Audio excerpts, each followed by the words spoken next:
সংসদীয় কার্যক্রমে কথা বলার চেষ্টা করে সুযোগ না পেয়ে তীব্র ক্ষোভ প্রকাশ করেন ব্রাহ্মণবাড়িয়া ২ আসনের স্বতন্ত্র সংসদ সদস্য ব্যারিস্টার রুমিন ফারহানা।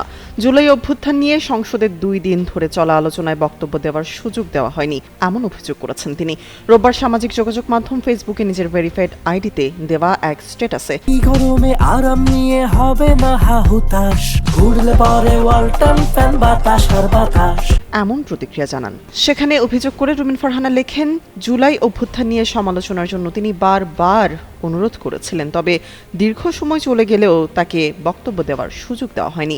সরকার এত ভীত কেন সেই প্রশ্নও তুলেন এই সংসদ সদস্য। বিএনপির সাবেক এই সহ আন্তর্জাতিক বিষয়ক সম্পাদক ত্রয়োদশ জাতীয় সংসদ নির্বাচনে স্বতন্ত্র প্রার্থী হিসেবে অংশগ্রহণ করেন। নির্বাচনে হাঁস প্রতীক নিয়ে ব্রাহ্মণবাড়িয়া ২ আসন থেকে জয়লাভ করেন ব্যারিস্টার রুমিন ফারহানা।